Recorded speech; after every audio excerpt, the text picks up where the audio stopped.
Hello, everybody, and welcome. We are back with Can a Boy-Girl Friendship Survive? I believe this is episode 6. And, oh, this episode went for it. Oh, man, I can't wait to get into this one. We started off with, of course, this teacher, super cool teacher. I'm starting to really like this guy. Just yelling at him, being all like, you have the nerve to play on your smartphone after I granted you the ability to retake your tests? Oh, I love this teacher so much. I hope he comes back more often just to kind of yell at him. I think he serves his role very well. And then we move on to... turns out the guy who had been giving away all these secrets is none other than best friend character here. He has basically been leaking designs for Yu's business, and these are just some of the people who have found out and are looking into basically getting in on the merch before it releases or getting their own personal stuff.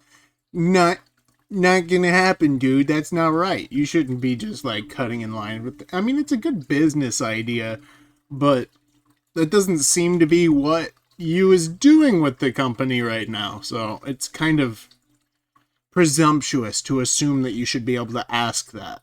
What you should ask is something like, would you consider making personalized requests for people who you don't necessarily know? That'd be fair. That's fair. But they ask, can I get my own stuff? I know a couple of people who might want their own personalized stuff. It's like, whoa, chillax. But we find out, turns out it's this guy, and he makes the, oh, you might be a star of a rom-com. I love the self-call-out in the show. And they do it twice this episode. It's beautiful. The show is actually so good. I am genuinely impressed by it. It turns out that the study session that they're going to be having today is not actually his plan. He was the one who made all the plans and basically making Inamoto-san like super forward. And that's basically his theory, is that if she's just super forward, she's gonna beat Himari, because Himari is super laid back and cannot be forward to save her life. So, Inamoto-san has just been going straight for the prize, and this is why, because he basically told her to. Then Himari, like an idiot, basically agreed to do the study session. Look at her stupid face. She's being a dummy, a big old dummy, because now Inamoto-san gets to go to his house, spend time in his bedroom, and we can all guess how that's going to go down, especially because she turns out to have student council, which means she can't be there until a little bit later. Oh no, Himari! Himari! What are you doing? Anyway, Inamoto-san shows up, and of course Himari-chan isn't there yet. And they end up talking about classes. Turns out she's second in class. So she has perfect scores in all of her classes except for one. And who do we see as top of the class? I love this scene. The way he's in the background and she's in the foreground. He's in the midground. This is a beautiful scene where he's absolutely caught in between these two faces. One of them's not even actually there. If other shows did this kind of scene, I think it would raise the quality of their show so much. However, this scene here, I don't necessarily think it raises the quality of the show because the show's already, like, top quality.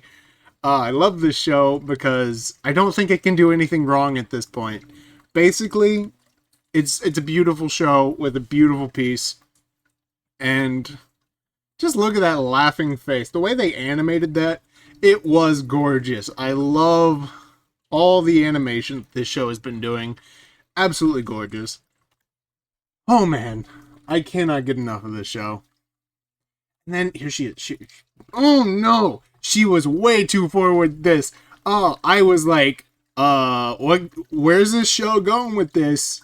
She's supposed to be the innocent one. I get that she's being forward. Whoa! I was laughing. I was like, whoa, what are you doing? That's crazy. Are you actually a crazy person? Is that what you're doing? I understand if you're going down like the crazy person path, but I don't see that. So, oh, well, we end up getting an explanation. It just smells like tea. It smells like this rose cherry tea. And cherry sage tea. That's why she's smelling it. She's smelling it again. Stop.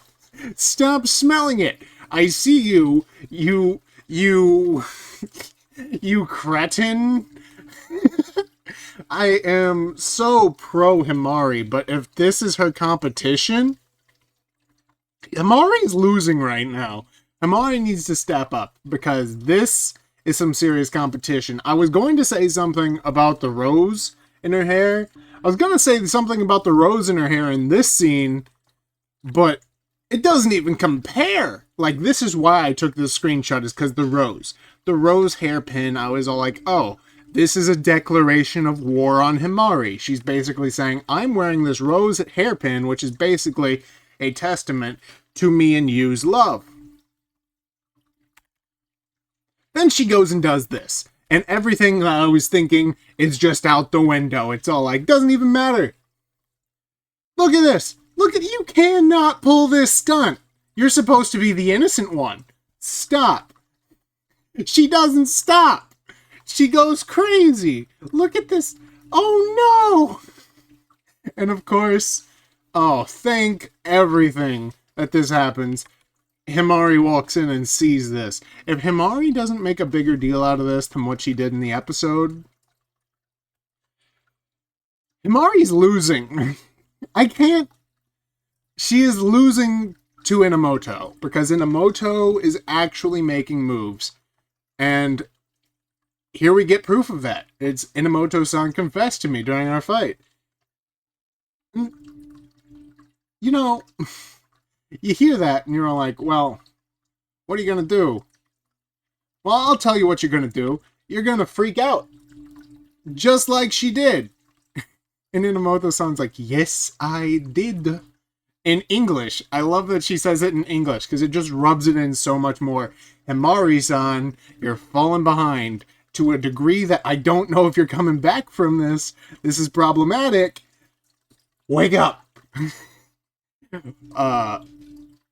Himari-san, I'm truly starting to question whether or not you have what it takes to beat Inamoto. Because Inamoto is sitting here. She's sitting pretty. You are not. You need to wake up, Himari. Wake up. And here we basically get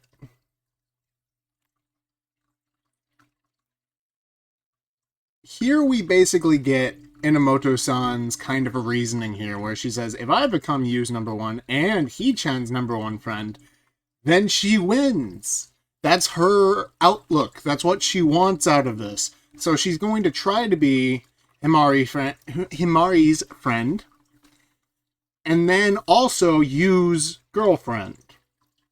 Which we know, realistically, that's not how this is going to work out. Even if she does get with Yu, Himari-chan is going to be crushed. I have a feeling something similar to this happened with Hibari. And that's kind of hinted at with this episode. And I'm really looking forward to seeing that flushed out with the other Inamoto-san. Inamoto-san's big sister. What exactly happens there? What's the history here? Is it going to relate back to this story? Is this basically the opposite, where Himari basically gets with Yu, and that kind of like resets this generational curse where the people in this family line seem to be interested in someone and then lose them because her older brother, of course, Hibari, apparently probably wanted Inamoto-san's big sister and didn't get her. And now that's why Inamoto-san wasn't allowed to go over to Hibari's because that's kind of like a sore spot for him. But they all basically agree, and they're being friendly again, and I don't think they should be being friendly. I think Himari and Inamoto need to be fighting a little bit more, because they are at complete odds with each other. And I don't know how much Inamoto knows, but what is very clear is that she at least knows that whenever she was trying to get with you, she tried to take you to Tokyo. And I get that she was mad about it, but now she's over it because the study session. I get that. But I think she should be more mad about it.